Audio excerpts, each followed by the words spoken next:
My wife cheated on me with my obnoxious coworker, a man who has made my work life unbearable. Turns out, he is married too. So now, I am teaming up with his wife to hit them where it hurts, financially. My name is Jack, I am 36 years old, and I recently discovered that my wife, Emily, who is 32, has been sneaking around with my colleague, Eric. I caught them making out on the patio at the company Christmas party. Eric works in the same department as me. So far, I have not confronted Emily about what I saw. Everything I know comes from what I have witnessed firsthand and other circumstantial evidence. I believe their affair started shortly after last year's Christmas party, but they were cunning enough to keep it under wraps. At the time, I was new to the company, and that holiday event was my very first office party. From the beginning, Eric and I never got along, and it was not just because I was the new guy. He saw me as competition. In my very first week, I was assigned some of his tasks, and I quickly automated them using my software expertise. The work that used to take Eric an entire week, I finished in just 3 days. Management was impressed, but Eric was not. He spent a lot of time trying to poke holes in my work, but he failed every time.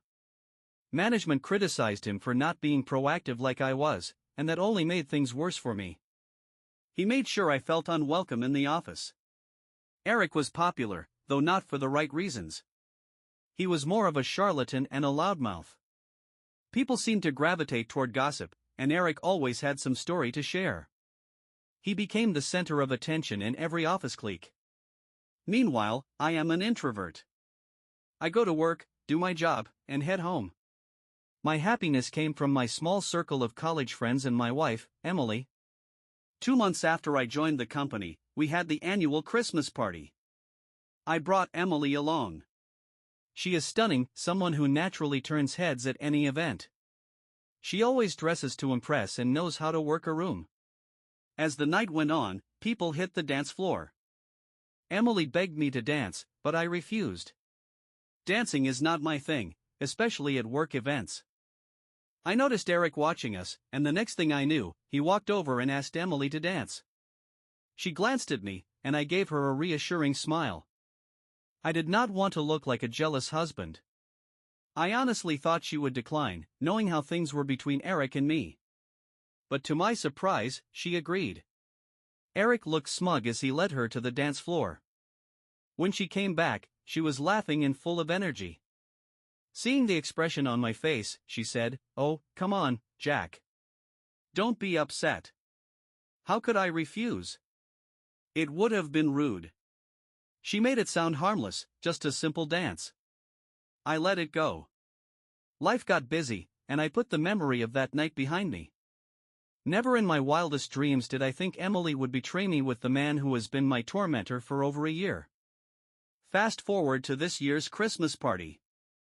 Emily and I arrived together again. She joined some of my female colleagues on the dance floor, but before long, she was dancing with Eric.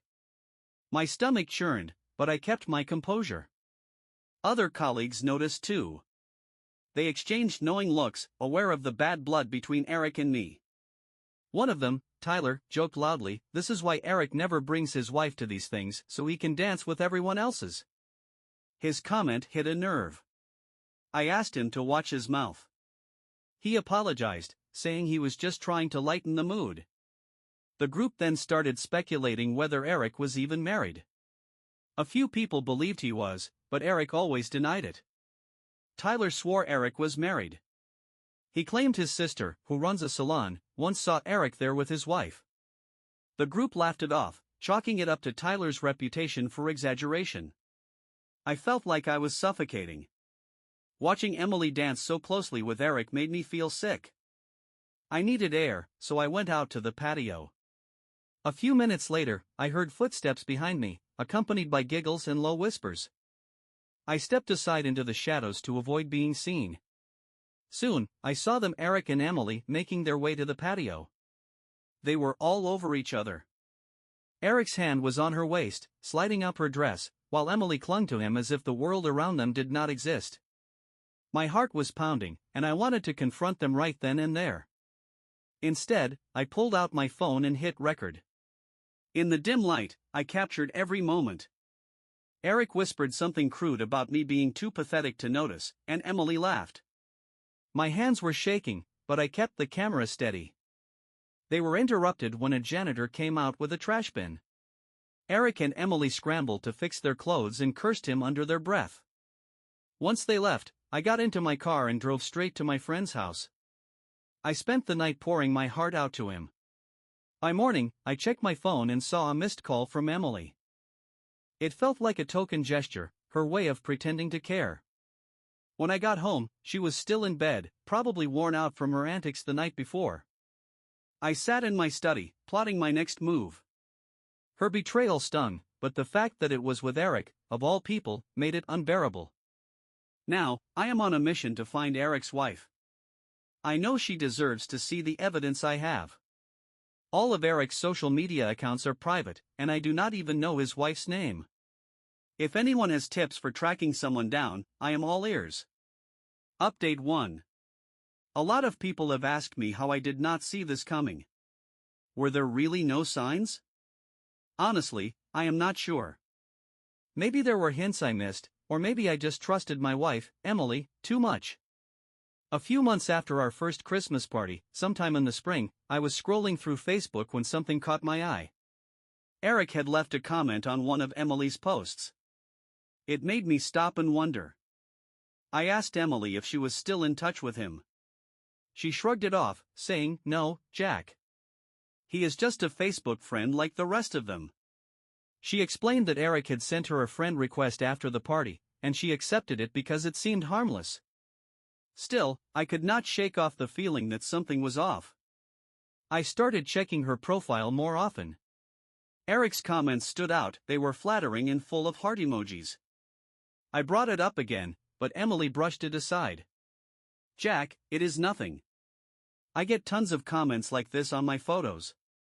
Emily is not some influencer or public figure, but she is very active on social media, and her profile is completely open. I pointed out that Eric was not just some random stranger, he is a guy I work with and someone I do not get along with. Why was he so interested in her pictures? Her response hit me like a slap in the face. "Why don't you ask him?" she said with a sarcastic smile. I was furious. "He is nobody to me," I said, raising my voice. "I cannot question him, but you are my wife. Do you know how much it hurts to see you encouraging someone who is constantly trying to bring me down at work?" This was not the first time Eric had tried to make me look bad. He had pulled stunts at work that left me humiliated in front of my boss. Despite knowing all this, Emily allowed him to comment on her photos and send her flirty messages. By July, things at work got even more hectic. My department landed a big project, and I had to travel twice a month to Seattle for meetings. The workload was intense, and I barely had time for anything else. Eric and I were both on the same team, but while I was drowning in work, he somehow always had time to hang around and gossip. It was exhausting, but I saw it as a chance to grow and kept pushing through. During this time, I noticed Emily becoming more distant. I thought maybe it was because of my busy schedule. To make up for it, I planned fancy dinners on weekends and bought her thoughtful gifts. But no matter what I did, the growing coldness between us was undeniable. I asked my manager to rotate the trips between me and Eric, but he refused. "You are better suited to handle this client," he said. I pushed back. "If I am doing all this work, why does Eric keep getting the Achiever Awards while I get nothing but criticism?" My manager fumbled for an answer and gave me an empty promise about recommending me for a promotion. I knew he was lying. Later that evening, Emily finally woke up after a long nap. She asked, "Why did you leave me alone at the party last night?" I replied calmly, "I thought you were having fun with your new friend."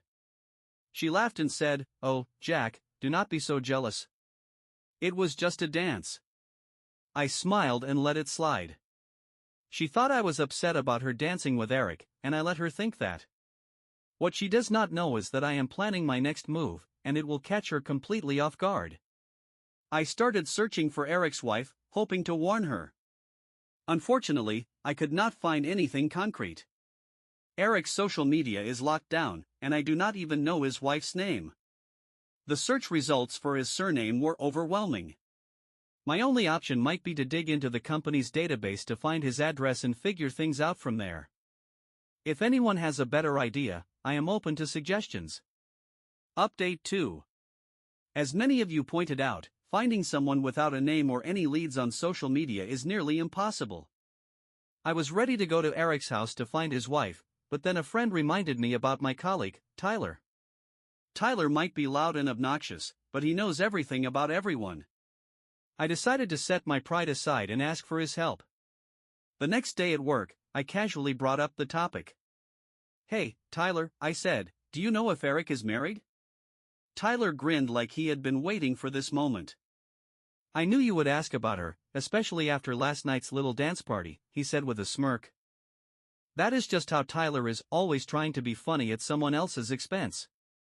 I hesitated but finally asked, "Do you know her name?" He leaned back, clearly enjoying my discomfort. "Do you want her name, or do you need her contact info too?" I could not help myself. "Yes, please," I blurted out. He laughed and said, "Her name is Sarah, and I can ask my sister for her number if you want." I thanked him and immediately started searching for Sarah on social media. It did not take long to find her on Twitter. I let Tyler know I did not need the number anymore.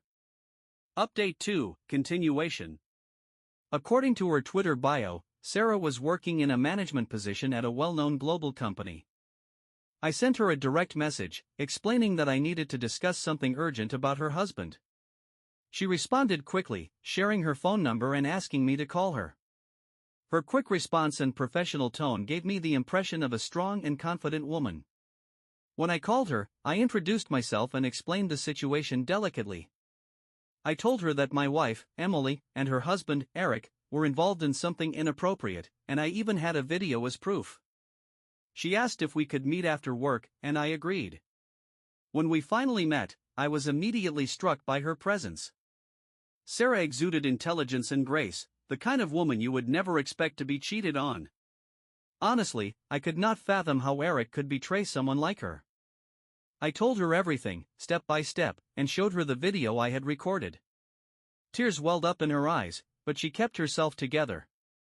What shocked her most was learning that Eric had lied about the office party, claiming spouses were not allowed. I asked if she had ever suspected him before.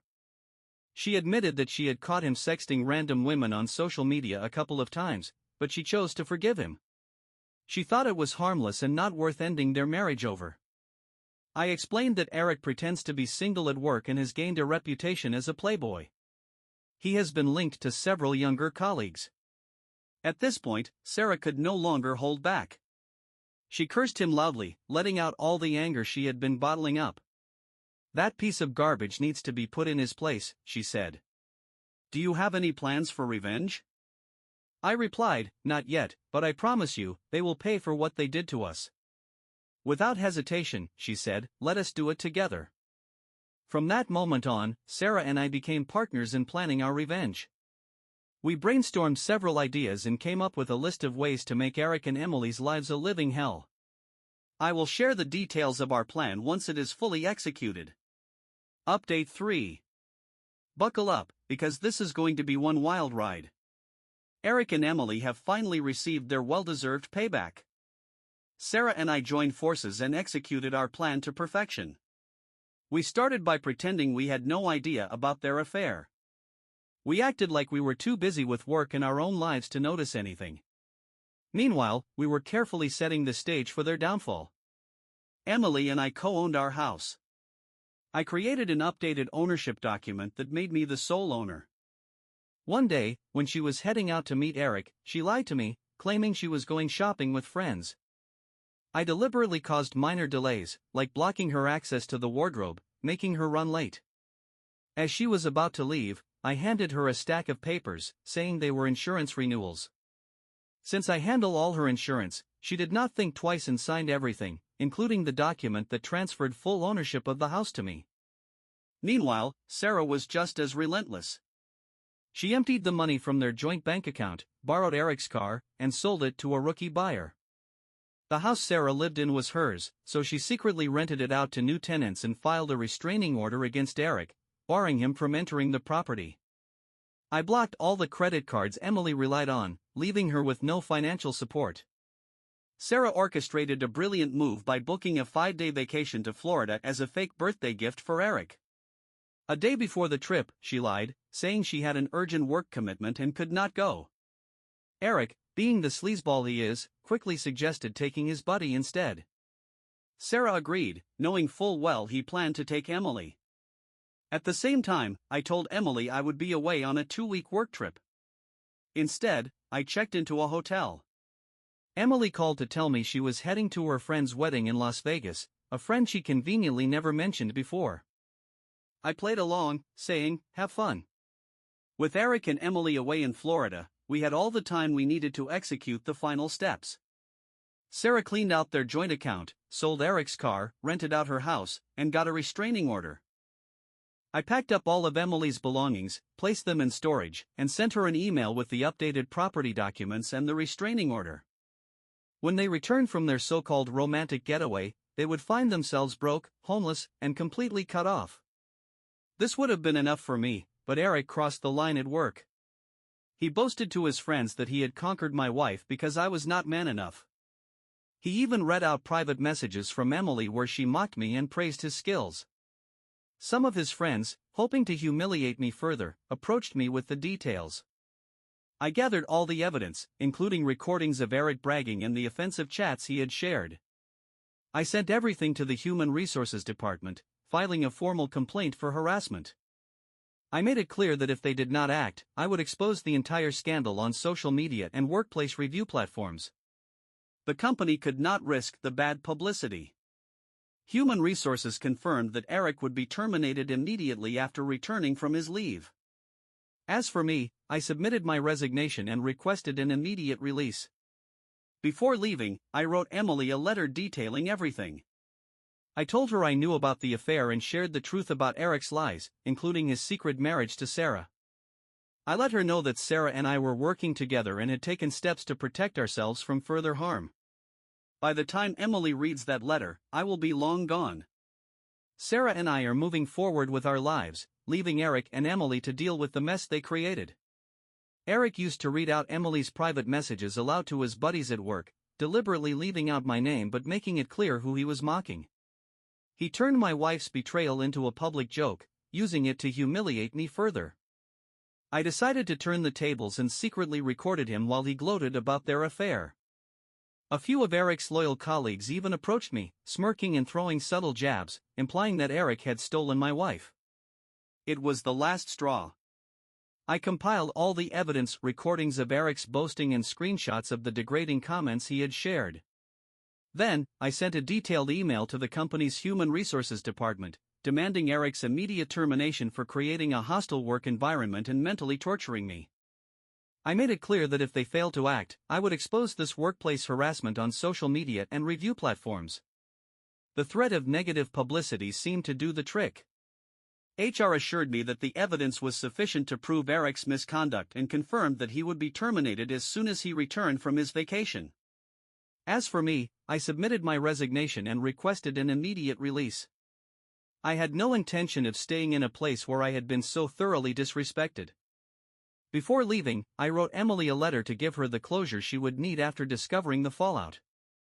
The letter detailed everything: how I knew about her affair with Eric, how I had exposed him, and how I had secured our assets.